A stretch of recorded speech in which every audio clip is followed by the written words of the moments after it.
Assalamualaikum warahmatullahi wabarakatuh. Halo militan FTI, perkenalkan saya Anastasia Ajeng Filalba, biasa dipanggil Caca. Saya selaku host pada Aksara episode 4 kali ini yang berjudul Pertukaran Mahasiswa Merdeka atau yang biasa kita sebut dengan PMM.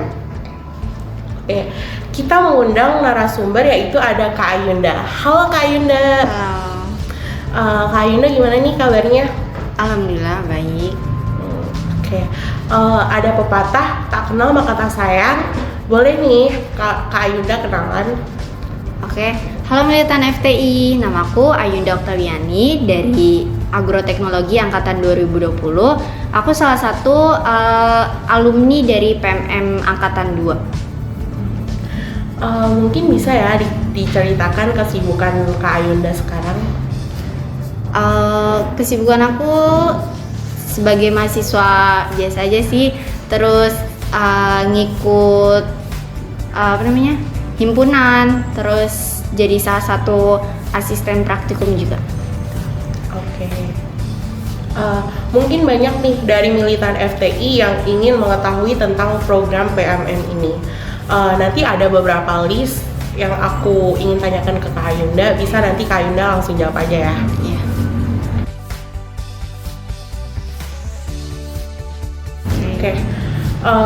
Yang pertama itu apa sih Kak PMM itu, dan syarat ikut PMM itu apa aja sih? PMM sendiri itu salah satu program kampus merdeka di bawah naungan Kemenristek-Dikti, di mana program ini kita bisa belajar ke kampus tujuan di luar pulau domisili kita. Jadi di sana kita bisa mengeksplorasi budaya, terus keberagaman, dan bisa kita nambah relasi dan pengalaman juga. Untuk persyaratannya kayak pada umumnya persyaratan mengikuti program kampus merdeka lainnya.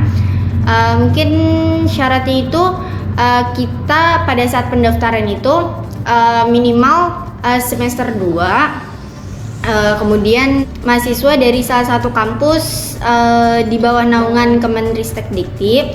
Kemudian untuk persyaratan dokumennya itu seperti SPTJM, surat izin dari PT perguruan tinggi asal, terus kemudian surat izin orang tua, surat keterangan kesehatan kita, terus surat BPJS dan lain sebagainya. Itu.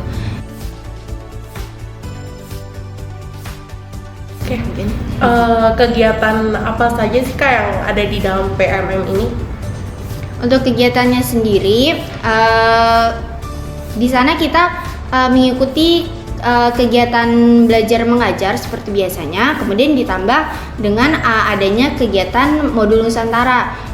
Kegiatan modul Nusantara ini terbagi jadi 4 submodul, di mana kita dapat mempelajari budaya dan keberagaman di daerah tersebut dengan seperti mengunjungi tempat-tempat bersejarah, terus tempat kayak pemuka agama gitu, terus tempat adat istiadatnya itu di submodul kebinekaan. Kemudian untuk submodul inspirasi, kita mendatangkan tokoh inspiratif yang bisa memberi pelajaran ke kita dan kita refleksikan di submodul refleksi.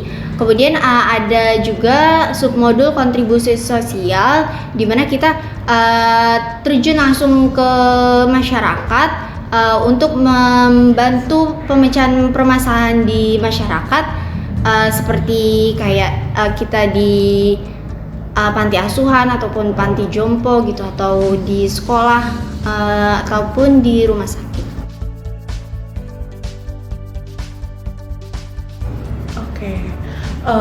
Kalau untuk mengikuti PMM ini kita bisa memilih universitas sendiri apa kita dipilihin gitu? Untuk dari pengalaman aku tahun kemarin, untuk universitas ini terserah kita memilih, tapi mungkin akan lebih baiknya ada konsultasi dulu ke dosen pembimbing. Oke.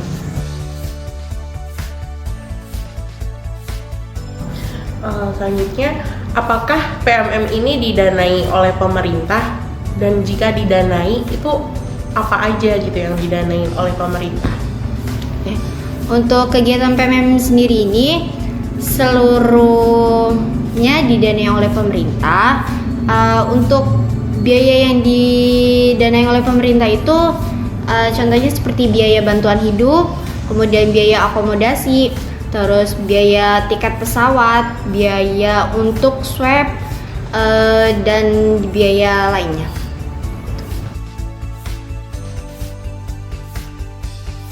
Oke, selanjutnya apa sih Kak pentingnya kita mengikuti program PMM ini?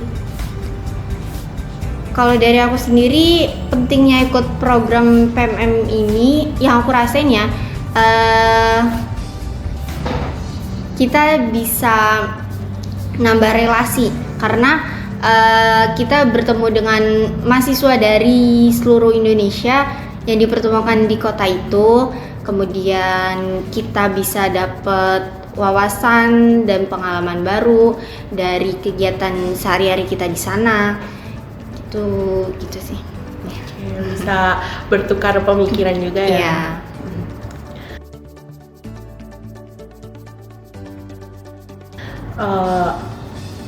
Apa sih Kak tips and tricks buat lolos di PMM ini? Untuk tips and tricks lolos PMM ini mungkin salah satunya untuk kelengkapan dokumennya itu harus terpenuhi. Jadi harus benar-benar terisi semuanya, jangan sampai terlewat. Terus untuk pemilihan perguruan tinggi tujuannya ini sebisa mungkin harus di pulau, di luar pulau domisili kita. Berarti kalau kita domisilinya Jawa, Pulau Jawa nih, harus kita yang luar Pulau Jawa gitu ya? Iya. Oke.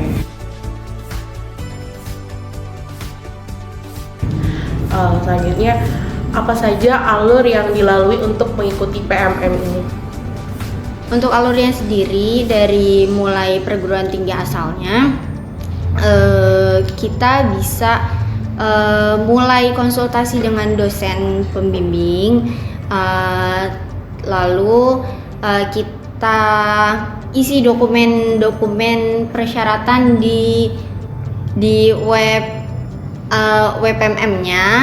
Kemudian dari situ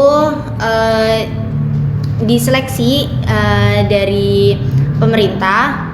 Kalau dinyatakan lolos, baru kita bisa diberangkatkan ke PT Tujuan. Nah, di PT Tujuannya itu kita lengkapin dokumen administrasinya di di perguruan tinggi tujuan itu, kemudian baru bisa mengikuti kegiatan belajar mengajar seperti biasanya. Oke, berarti harus melengkapi semua data-datanya dulu ya? Iya.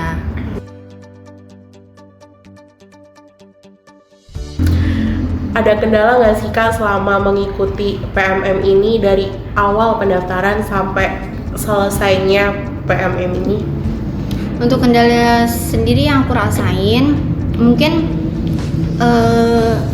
agak sulit di konversi SKS-nya. Jadi kita harus menyesuaikan mata kuliah di sini dengan mata kuliah di perguruan tinggi di perguruan tinggi tujuan. Jadi apakah mata kuliah tersebut sesuai atau tidak? Terus apakah setuju oleh dosen pembimbing dan ketua prodi gitu. Jadi dari situ agak sulit gitu. Terus kalau di perguruan tinggi tujuannya sendiri, yang aku rasain bahasanya, bahasa di sana cukup berbeda dari di sini ya. Iya. Ya, jadinya harus mulai beradaptasi dengan bahasa di sana. Walaupun orang-orang di sana itu ngomongnya keras, tapi maksudnya nggak gitu. Jadi harus bisa beradaptasi dengan itu. Kemudian di sana juga orang Muslim kan minoritas, jadi kita harus terbiasa juga untuk untuk agama mayoritas di sana. Oke, kira-kira kalau bisa nggak sih bahasa sana gitu? Kalau bisa, coba dong say hi pakai bahasa sana gitu. Aku udah sedikit lupa sih, karena udah 10 bulan yang lalu ya. Mungkin kayak gini aja. Halo semuanya, Bepung nama Ayunda Oktaviani, asal dari Depok. Oke, makasih ya Kak. Selanjutnya, apa sih Kak output dari kegiatan PMM ini yang Kakak dapatkan gitu? Untuk outputnya sendiri yang aku rasain, kita bisa mengkonversi sebanyak 20 SKS dari perguruan tinggi tujuan tersebut ke perguruan tinggi asal kita. Kemudian untuk kayak pengalaman, terus kesan-kesan di sana itu sangat banyak. Terus pelajaran yang aku dapat juga banyak. Mungkin itu sih. Oke, selanjutnya bagaimana sih Kak kesan yang Kakak rasakan selama mengikuti PMM ini? Untuk kesan yang aku rasakan ketika mengikuti PMM ini, banyak pengalaman dan wawasan yang aku dapat.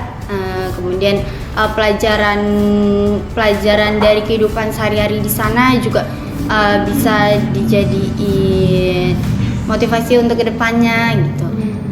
Terus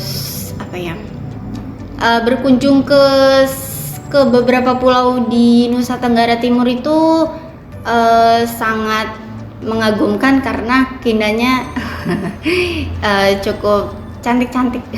Oke, berarti kayak kita sama aja kayak healing gitu nggak sih Kak, menjelajah pulau-pulau luar gitu. Mungkin dari Kakak ada pesan untuk militan FTI yang berminat untuk mengikuti PMM ini, bisa disampaikan?